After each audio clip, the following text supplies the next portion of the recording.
তুফান যা হতে চেয়েছিল তাই হয়েছে, রাক্ষস।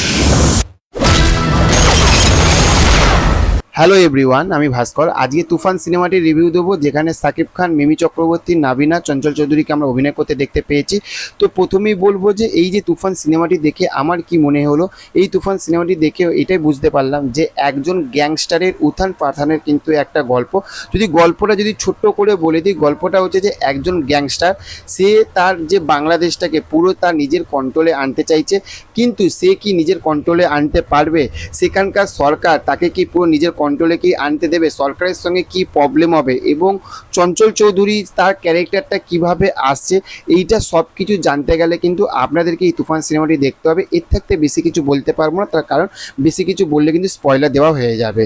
তো চলুন গল্পটার ভালো দিক ও খারাপ দিক নিয়ে আগে কথা বলবো। প্রথমে যদি ভালো দিকটা যদি বলি, এখানে সাকিব খানের যে ক্যারেক্টারটা, যেটা হচ্ছে তুফানের একজন গ্যাংস্টারের চোখে মুখে যে রাগ, যে হার্টখোর যে তীক্ষ্ণতাটা, সেটা কিন্তু আমরা কিন্তু সাকিব খানের চরিত্রটার মধ্যে কিন্তু আমরা দেখতে পেয়েছি।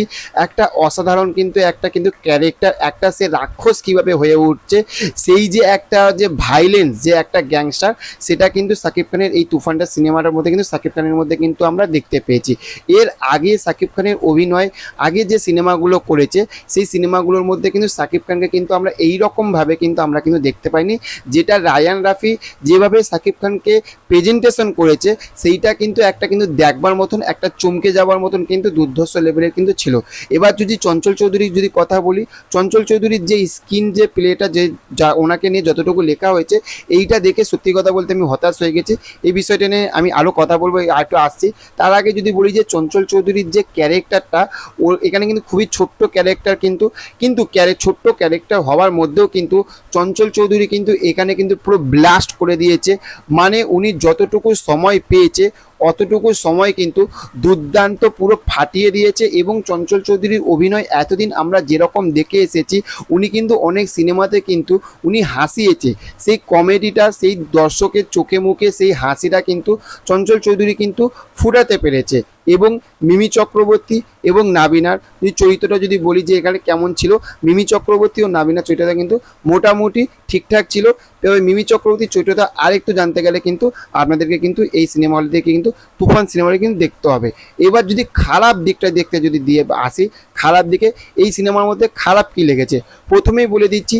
এই যে টিজারটা যখন বেরিয়েছিল, তখন কিন্তু টিজার বলুন টেলার বলুন যখন বেরিয়েছিল, তখন কিন্তু সবাই একটাই কথা বলেছিল যে এই সিনেমাটা কিন্তু কেজিএফ বা অ্যানিমেলের কিন্তু একটা কপি করা হচ্ছে। তবে সত্যি কথা একটা দুঃখের সাথে এইটা বলতে হচ্ছে যে এই সিনেমাটি দেখতে দেখতে আপনারা কিন্তু জওয়ান, জেলার, তারপরে অ্যানিমেল, এই তিনটে সিনেমা এবং কেজিএফ, এই চারটে সিনেমার কিন্তু কিছু জিনিস কিন্তু আপনারা কিন্তু বুঝতে পারবেন। যে ডিরেক্টর যে একটা যে ওখান থাকতে যে একটা ইমপ্রেশন নিয়েছে এবং সেই সিনেমা থাকতে উনি যে একটা শিখেছে, সেই শেখাগুলো কিন্তু এখানে কিন্তু দর্শক যখন এই সিনেমাটি যখন দেখবে, দেখতে দেখতে সে কিন্তু বুঝতে পারবে কিন্তু যে হ্যাঁ। তবে এখানে যে উনি যে প্রচুর লুকাতে চেয়েছে, তবে লুকায়নি। তবে হ্যাঁ, একটা কথা বলছি যে সাকিব খানের এখানে যে ক্যারেক্টারের সঙ্গে যে ওই যে জিনিসগুলো দেখিয়েছে, এগুলো মোটামুটি কিন্তু আমার খারাপ লাগেনি, ভালো লেগেছে। তবে হ্যাঁ, একটা জিনিস আমার খারাপ লেগেছে, সেইটা হচ্ছে যে শাহরুখ খানের ডাঙ্কি যে সিনেমাটা, যেখান থাকতে যে মেয়ে লুটপুট হো গয়া, এই যে গানটার যে গল্প, যে গানটার যে সুরটা, যে মিউজিকটা, সেইটা কিন্তু এই যে আরেকটা যে গানটা, সেই গানটার মধ্যে কিন্তু কিছুটা হলেও কিন্তু আমি কিন্তু বুঝতে পেরেছি। তবে এবার যদি এক কথায় যদি গল্পটার দিকে যদি বলি যে মোটামুটি কেমন লাগলো, তবে গল্পটা কিন্তু মোটামুটি আমি যতটা এক্সাইটমেন্ট নিয়ে আমি দেখতে গিয়েছিলাম, তবে তার থাকতে প্রচুর যে আমার এক্সাইটমেন্ট কমে গেছে তা বলবো না, কিছুটা ওই যে জিনিসগুলো বললাম খারাপ জিনিসগুলো, সেই জিনিসগুলো থাকতে কিছুটা কমে গেছে। তবে গল্পটা এক কথায় সাকিব খানের যে অ্যাটিটিউড, যে ডায়লগ ডেলিভারি, যে পারফরমেন্স ফাটাফাটি পুরো ফাটিয়ে দিয়েছে। কিন্তু ওই যে একটা রাক্ষস ভাব, ওই যে একটা তীক্ষ্ণতা ভাব, অসাধারণ লেগেছে কিন্তু। তবে একবার এই সিনেমাটি কিন্তু আমার বেশ ভালোই লেগেছে। আপনারা যদি আপনারা এই সিনেমাটা দেখেছেন, যারা এই সিনেমাটি দেখে নিয়েছেন, আপনাদের মতামত কিন্তু অবশ্যই আমাদেরকে জানাবেন, তাহলে আমরা বুঝতে পারবো। তো চলুন, দেখা হচ্ছে নেক্সট অন্য কোনো ভিডিওতে। চ্যানেলে যদি নতুন হয়ে থাকেন, চ্যানেলটিকে অবশ্যই সাবস্ক্রাইব করে রাখবেন, আর ভিডিওটি ভালো লাগলে ভিডিওটি অবশ্যই লাইক করবেন। তো চলুন, টাটা, बाय बाय, फिर मिलेंगे अगले वीडियो में।